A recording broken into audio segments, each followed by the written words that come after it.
Hello friends, स्वागत है आप सबका अपना चैनल एग्जाम वाला 5.0 में। आज हम लोग संडे स्पेशल रिवीजन सीरीज में 3 अप्रैल से 8 अप्रैल 2023 के महत्वपूर्ण करंट अफेयर क्वेश्चंस को रिवीजन करेंगे, जो कि एग्जाम के दृष्टिकोण से महत्वपूर्ण है। तो चलिए इस सेशन को आगे बढ़ाते हैं। और यहाँ पहला क्वेश्चन है, हाल ही में नासा के द्वारा नवस्थापित मून टू मार्स प्रोग्राम का प्रमुख अमित क्षेत्रीय को बनाया गया। हम यहाँ बात करें मून टू मार्स मिशन की, तो ये यूएसए नासा का मिशन है और इसे स्टार्ट 2022 में किया गया था। अगर हम बात करें मून टू मार्स मिशन के मुख्य उद्देश्य की, तो इसका मुख्य उद्देश्य है मनुष्य को चांद से मंगल ग्रह पर पहुंचाना, इसका मुख्य उद्देश्य है। और हाल ही में इसके नए प्रमुख के रूप में अमित क्षेत्रीय को चुना गया है, जो कि भारतीय मूल के अमेरिकी इंजीनियर है। अगला क्वेश्चन है, हाल ही में नाटो का 31वां सदस्य देश बना फिनलैंड। हम यहाँ नाटो की बात करें तो नाटो का पूरा नाम है नॉर्थ अटलांटिक ट्रीटी ऑर्गेनाइजेशन, और जो है सो नाटो का स्थापना 1949 में हुआ था।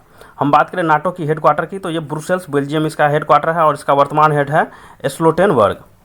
और हाल ही में नाटो के द्वारा अपना 31वां सदस्य देश बनाया गया है फिनलैंड को। पहले तो इसमें 30 देश था, लेकिन हाल ही में 31वां देश बनाया गया है फिनलैंड को। अगला क्वेश्चन है, हाल ही में WHO ने ताजिकिस्तान और अजरबैजान को मलेरिया मुक्त घोषित किया। हम बात करेंगे WHO की, तो WHO का पूरा नाम है वर्ल्ड हेल्थ ऑर्गेनाइजेशन और इसका हेडक्वार्टर जिनेवा स्विट्जरलैंड है। इसके वर्तमान हेड की बात करें, इसका वर्तमान हेड डॉक्टर टेड्रोस है। और इसके द्वारा हाल ही में ताजिकिस्तान और अजरबैजान को मलेरिया मुक्त घोषित कर दिया गया है। और हम जानते हैं कि कोई भी क्षेत्र तब कोई भी रोग से मुक्त माना जाता है जब वहाँ पर लगातार 3 सालों तक उस रोग का एक भी मरीज न मिले। तो इसलिए ताजिकिस्तान और अजरबैजान को हाल ही में मलेरिया मुक्त WHO के द्वारा किया गया है। अगला क्वेश्चन है, हाल ही में चैट जीपीटी पर रोक लगाने वाला पहला पश्चिमी देश बना इटली। हम यहाँ चैट जीपीटी की बात करें तो चैट जीपीटी का पूरा नाम है चैट जनरेटिव प्री ट्रेंड, इसका पूरा नाम है। और इसे लॉन्च किया गया है ओपन एआई स्टार्टअप के द्वारा, जो कि अमेरिका का स्टार्टअप है। और ये चैट जीपीटी ये मनुष्य की भाषा का उपयोग करके बिल्कुल सही और सटीक और नई तरह के उत्तर देता है। और ये उत्तर दिया जाता है एआई चैटबॉट के द्वारा। और हाल ही में इटली ने इस पर बैन लगा दिया है। और ये इसलिए बैन लगाया है क्योंकि इटली को गोपनीयता संकट दिखा है इसमें। अगला क्वेश्चन है, हाल ही में नौसैनिक अभ्यास सिलिनेक्स 2023 के 10वें संस्करण के आयोजन की घोषणा की गई। हम यहाँ बात करेंगे सिलिनेक्स 2023 की, तो ये 2023 में इसका 10वां संस्करण आयोजन किया जा रहा है। और ये सिलिनेक्स एक्सरसाइज इंडिया और श्रीलंका के बीच नेवी एक्सरसाइज है। अगर इसके आयोजन स्थल की बात करें तो इसका आयोजन किया जा रहा है कोलंबो श्रीलंका में। और इसमें भारत की तरफ से भाग लेने वाले अगर बात करें तो भारत की तरफ से इसमें INS सावित्री और INS किल्टन जो है इसमें भाग ले रहा है। अगला क्वेश्चन है, हाल ही में घातक प्लांट फंगस से इंसान में संक्रमण का विश्व का पहला मामला कोलकाता में दर्ज किया गया है। इसकी मुख्य पृष्ठभूमि ये है कि ये फंगस तो प्लांट्स में पाया जाता है, तो प्लांट्स वाली फंगस जो है सो मनुष्य में जो है सो पाया गया है। और ये विश्व का पहला मामला जो इंडिया कोलकाता में देखा गया है। ये जो है सो कोलकाता के एक माइकोलॉजिस्ट को पाया गया है, जो कवक के वैज्ञानिक है, उसमें ये रोग पाया गया है। अगला क्वेश्चन है, हाल ही में फेमस क्रिकेटर सलीम दुरानी का निधन हुआ है। हम बात करें सलीम दुरानी की, तो ये एक ऑलराउंडर क्रिकेटर थे। और इसके जन्म की बात करें तो इसका जन्म काबुल अफगानिस्तान में हुआ था और हाल ही में इसका निधन हो गया है गुजरात में। और इससे एक महत्वपूर्ण बातें याद रखेंगे कि ये पहला क्रिकेटर थे जिन्हें अर्जुन अवार्ड मिला है। अगला क्वेश्चन है, हाल ही में राष्ट्रीय डेयरी अनुसंधान संस्थान ने भारत की फर्स्ट गिर नस्ल की गाय की क्लोन मादा बछड़ा का उत्पादन किया है। हम बात करेंगे राष्ट्रीय डेयरी अनुसंधान संस्थान की, तो इसे शॉर्ट में NDRI भी कहा जाता है। इसके हेडक्वार्टर करनाल हरियाणा है। और इसके द्वारा हाल ही में पहला जो है सो क्लोन बछड़ा बनाया गया है, जिसका नाम गंगा रखा गया है। और ये बछड़ा जो है सो गिर नस्ल की, यानी कि ये नस्ल जो है सो गाय के गिर नस्ल से विकसित किया गया है। अगला क्वेश्चन है,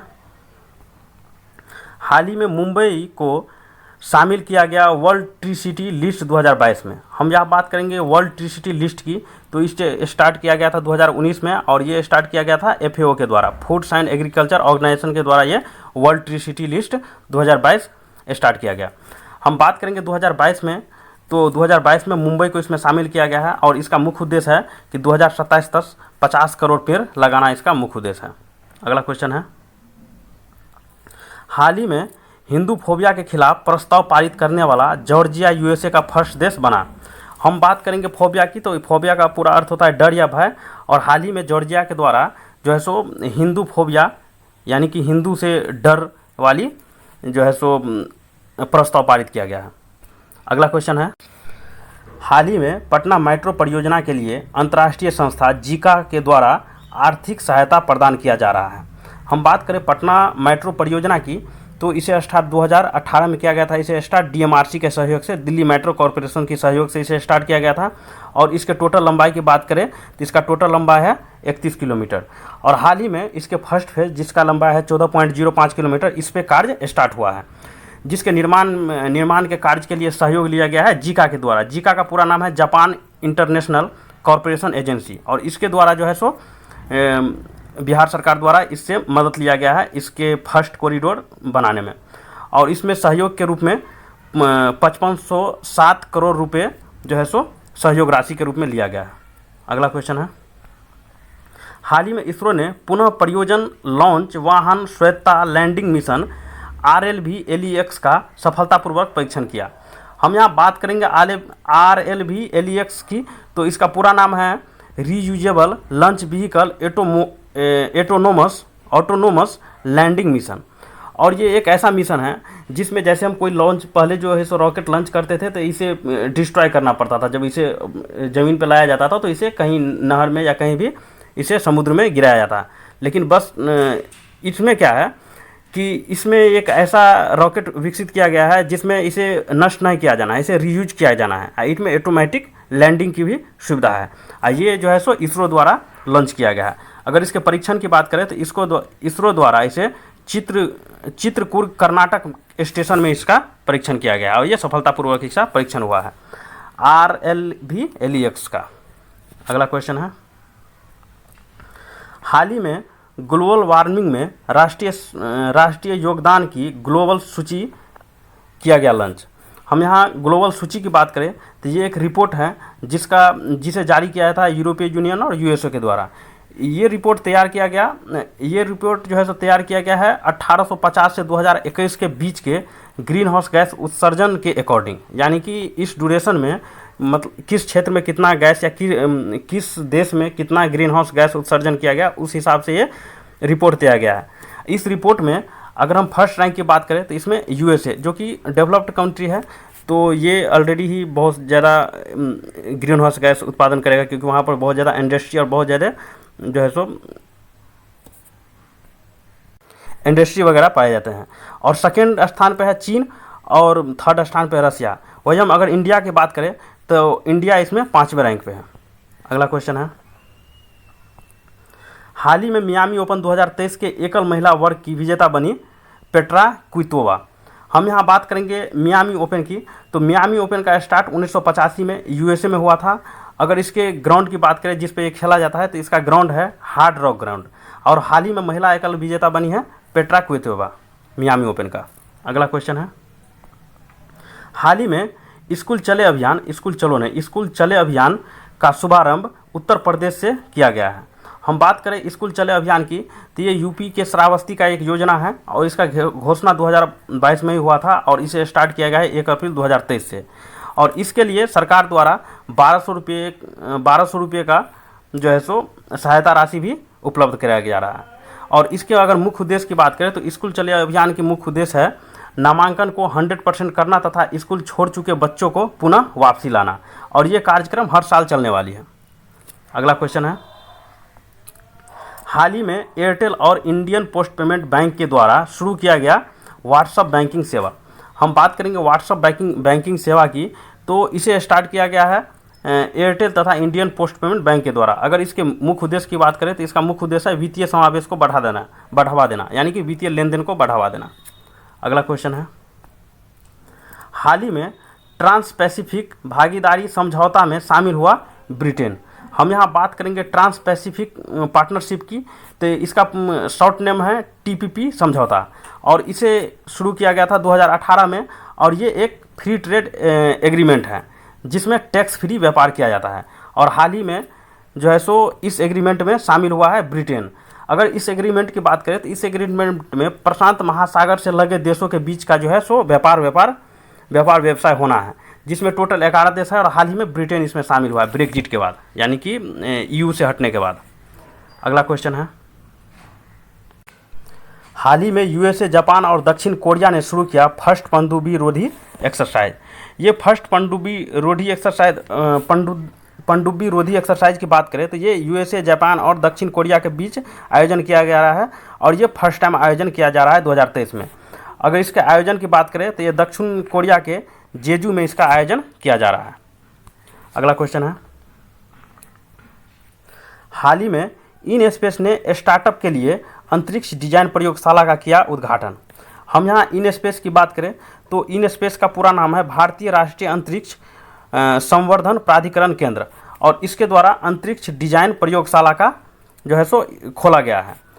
अगर इसके खोलने जाने के स्थान की बात करें तो ये भोपाल, अहमदाबाद में इसे खोला गया है।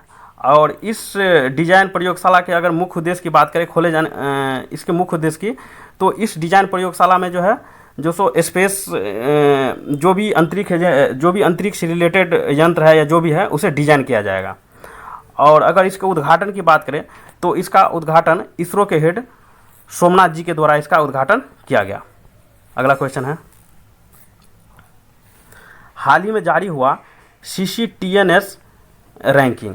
हम यहाँ CCTNS रैंकिंग की बात करें तो इसका पूरा नाम है क्रिमिनल ट्रैकिंग नेटवर्क सिस्टम, और इसे स्टार्ट किया गया था 2009 में ही। और इसका रिपोर्ट जारी करता है गृह मंत्रालय और BSNL के द्वारा इसका रिपोर्ट जारी किया जाता है। और हाल ही में इन्होंने अपना एक रिपोर्ट लॉन्च किया है, जिसमें 2023 में CCTNC के रिपोर्ट के हिसाब से रैंकिंग दिया गया है। और इसमें फर्स्ट रैंक पे है हरियाणा पुलिस और सेकेंड रैंक पे है UP पुलिस। अगला क्वेश्चन है, हाल ही में अंतरिक्ष मिशन आर्टेमिस सेकेंड के लिए अंतरिक्ष यात्रियों में पहली महिला होगी क्रिस्टीना कोच। हम बात करेंगे आर्टेमिस मिशन की, तो ये नासा USA के द्वारा लॉन्च किया गया है। और इसके उद्देश्य की बात करें तो चंद्रमा पर मनुष्य को उतारना इसका मुख्य उद्देश्य है। और इस मिशन को 3 चरणों में पूरा किया जाना है, जिसमें पहला चरण है मानव रहित, दूसरा है मानव युक्त और तीसरा है चांद पर मनुष्य को उतार देना। तो इसका पहला संस्करण जो है सो पूरा हो चुका है, जिसमें मानव नहीं जा करके रॉकेट के द्वारा ही वो जो है सो रॉकेट के द्वारा ही वहाँ पर जा करके और वहाँ का जायज़ा गोल गोल घूम के चांद का जायज़ा लिया गया। और दूसरे इसके आर्टेमिस सेकेंड की बात करें तो इसमें मानव युक्त होगा, ये 2024 में लॉन्च किया जाएगा, जिसमें चंद्रमा पर मनुष्य नहीं जाएगा, मनुष्य तो जाएगा लेकिन वहाँ उतरेगा नहीं, यानी कि गोल गोल चक्कर लगा के आ जाना है। और आर्टेमिस थर्ड में जो है चंद्रमा पर मनुष्य को उतारना है। और आर्टेमिस सेकेंड मिशन के लिए जो है सो 4 लोगों को नामित किया गया है नाम का, जिसमें पहला है जो इम्पोर्टेंट है महिला, जो कि क्रिस्टीना कोच, जो कि 328 दिन अंतरिक्ष में रहने का विश्व रिकॉर्ड बनाया है, ये एक महिला है। और इसके साथ जाएगी सेकेंड पे है रीड वाइसमैन, जो कि कमांडेंट के तौर पे जाएंगे। और तीसरा है विक्टर ग्लोवर, जो पायलट के तौर पे जाएंगे। और चौथा है जेरमी हेंसेन। ये आर्टेमिस सेकेंड मिशन के लिए इन चारों नाम को नामित किया गया है। अगला क्वेश्चन है, हाल ही में विश्व बैंक ने वित्त वर्ष 2023-24 में भारत की GDP विकास दर 6.3% की अनुमान लगाई है। हम यहाँ बात करेंगे विश्व बैंक की, तो विश्व बैंक ने हाल ही में वित्त वर्ष 2023-24 के लिए इंडिया का GDP ग्रोथ का अनुमान लगाया है, जिसमें GDP ग्रोथ रेट 6.3% का अनुमान लगाया है। अगला क्वेश्चन है, वर्ष 2023 में नेत्रहीन रोकथाम सप्ताह 1 से 7 अप्रैल के बीच आयोजित किया जा रहा है। हम बात करेंगे नेत्रहीन रोकथाम सप्ताह की, तो ये सप्ताह 1 से 7 अप्रैल के बीच मनाया गया है। और इसे मनाने के पीछे मुख्य उद्देश्य है अंधापन के कारण को बताना तथा जागरूकता पैदा करना।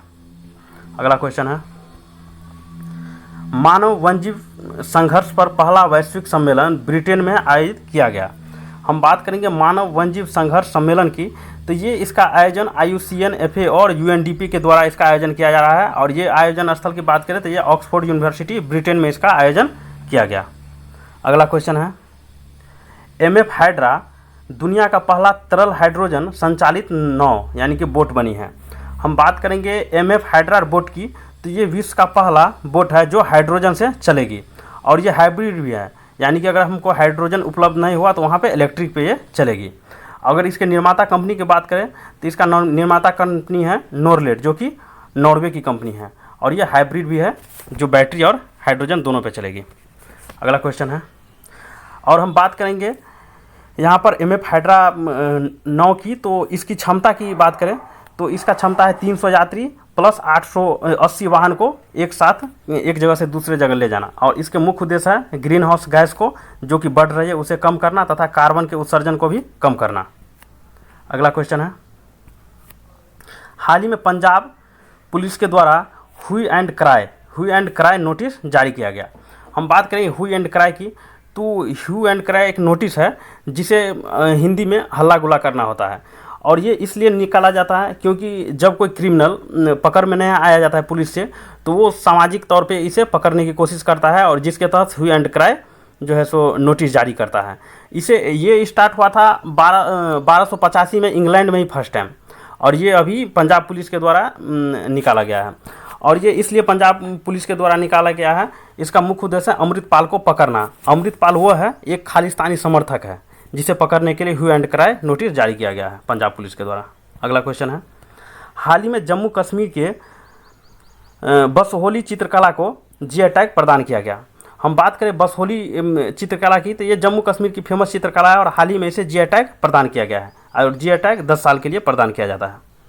4 अप्रैल 2023 को जैन धर्म के 24वें तीर्थकर महावीर स्वामी की जयंती मनाए गए। हम यहाँ बात करेंगे महावीर स्वामी की, तो ये इसे वर्धमान महावीर या जीन भी कहा जाता था, और हाल ही में 4 अप्रैल 2023 को इसका 24वां जयंती मनाया गया है।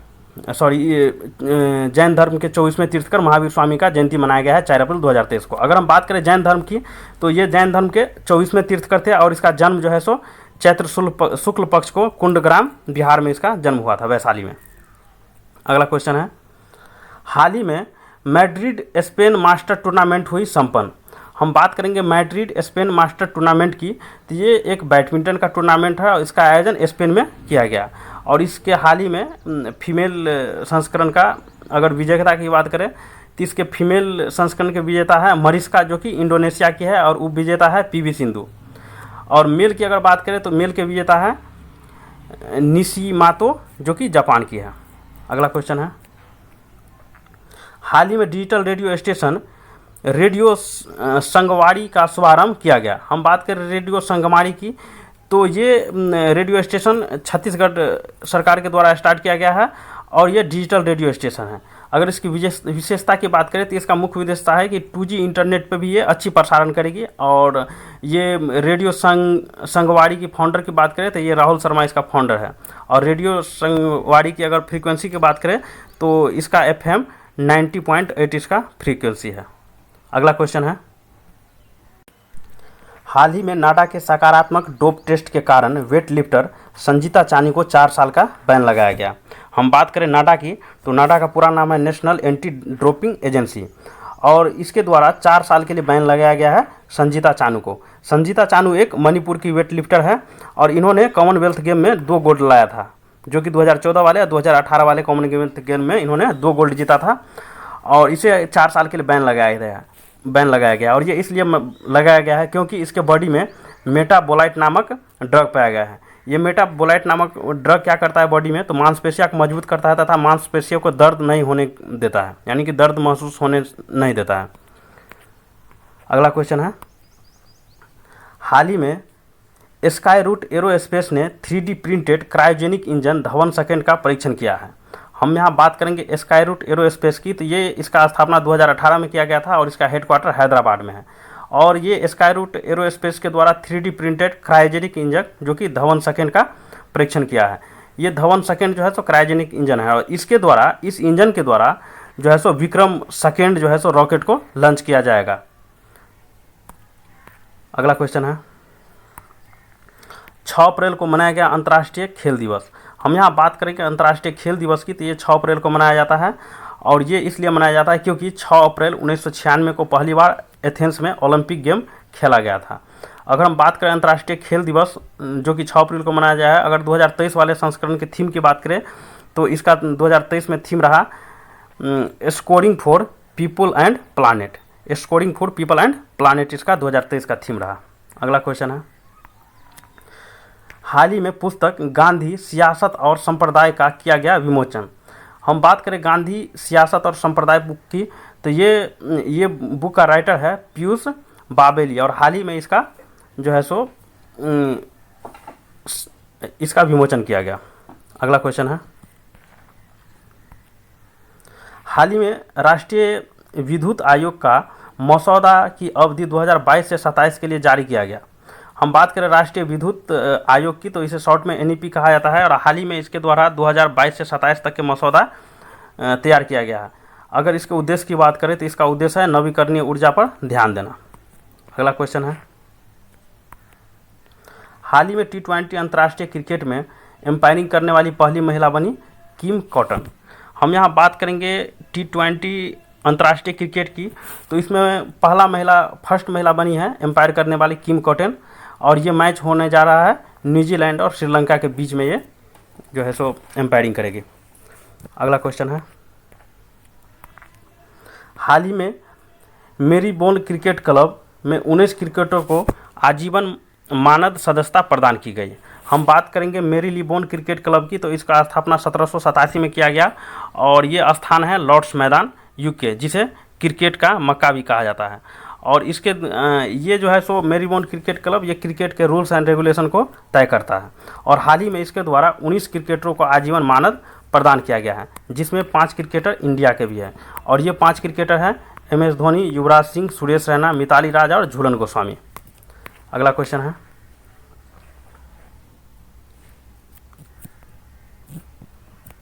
हाल ही में पोलैंड का शीर्ष सम्मान ऑर्डर ऑफ व्हाइट ईगल का प्रदान किया गया वोलोदिमीर जेलेंस्की को।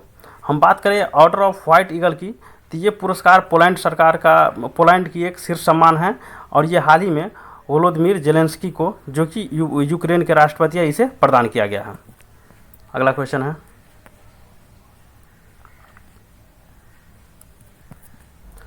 वित्त वर्ष 2022-23 में सर्वाधिक GI टैग वाले राज्य बना केरल।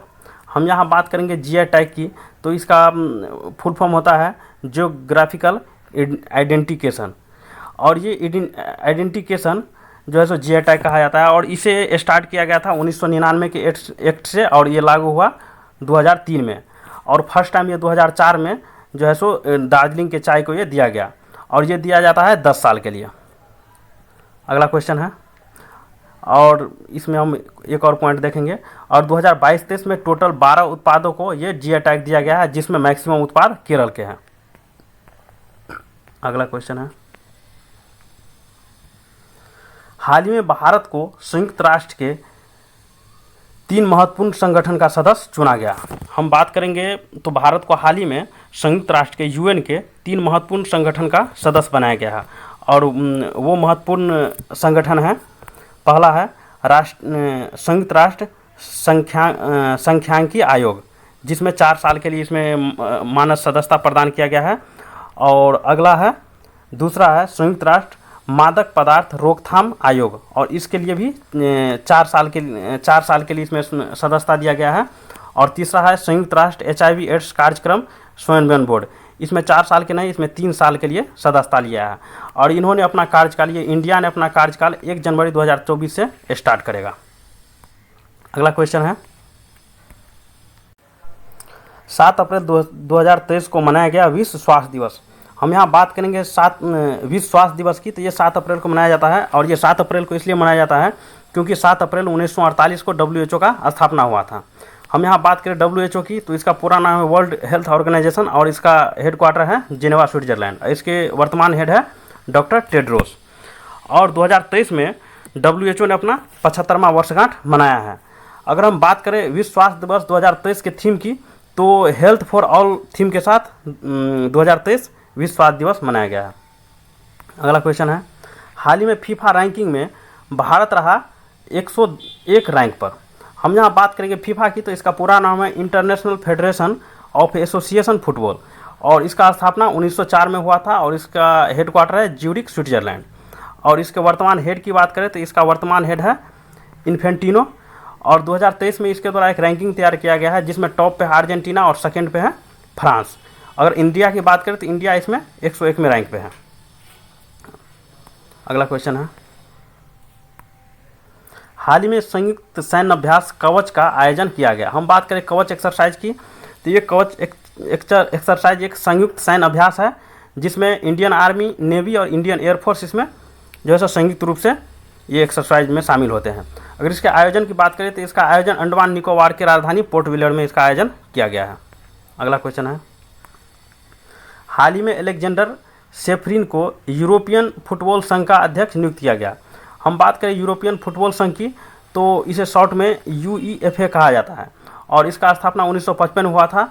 अगर इसमें देश की बात करें जो इस फुटबॉल संघ में शामिल है, तो इसमें 55 देश जो है सो यूरोप के शामिल है और हाल ही में यूरोपीय फुटबॉल संघ के अध्यक्ष बनाया गया है अलेक्जेंडर सेफरिन को। अगला क्वेश्चन है, हाल ही में एशिया के दुनिया की सबसे व्यस्त एयरपोर्ट के टॉप 10 लिस्ट में दिल्ली एयरपोर्ट ने अपना जगह बनाया।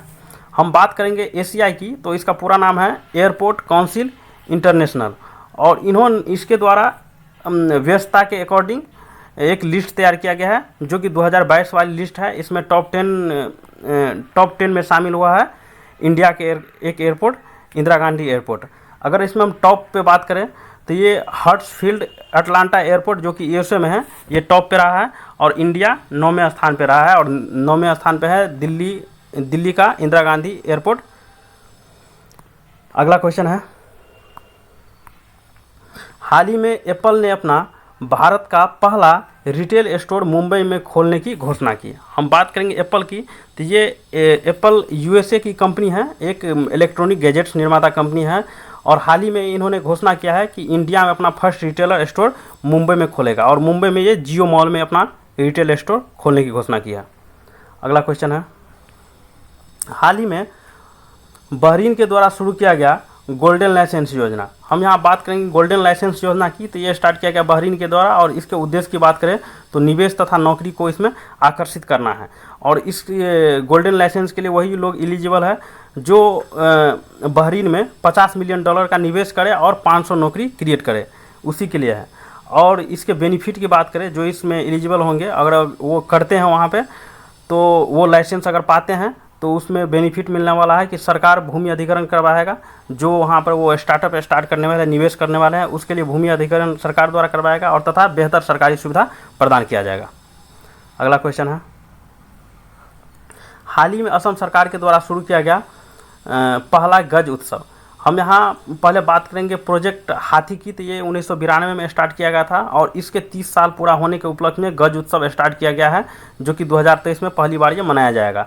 अगर इसके आयोजन की बात करें तो ये काजीरंगा नेशनल पार्क असम में इसका आयोजन किया जा रहा है और इसका शुभारंभ किया जा रहा है राष्ट्रपति द्रौपदी मुर्मू के द्वारा। अगर इसके उद्देश्य की बात करें तो गज उत्सव का उद्देश्य है मानव और हाथी के बीच संघर्ष को रोकना, इसका मुख्य उद्देश्य है। अगला क्वेश्चन है, हाल ही में हरियाणा सरकार के द्वारा शुरू किया गया दृश्य योजना। हम यहाँ दृश्य योजना की बात करें तो दृश्य योजना का पूरा नाम है drone imagine and information source and Haryana limited और ये दृश्य योजना का उद्देश्य की अगर बात करें तो इसका मुख्य उद्देश्य है कृषि और बागवानी का सर्वेक्षण करना, यानी कि कृषि और बागवानी पे निगरानी ड्रोन के द्वारा किया जाना इसका मुख्य उद्देश्य है। और दोस्तों ये रिवीजन सीरीज का ये लास्ट क्वेश्चन था और ये वीडियो आप लोगों को कैसा लगा कमेंट करके ज़रूर बताइएगा। Thank you for watching. और ऐसा ही सेम रिवीजन सीरीज प्रत्येक संडे को आपको मिलेगा जिसमें पिछले 6 दिनों का 6 दिनों का इसमें रिवीजन करवाया जाएगा। Thank you for watching.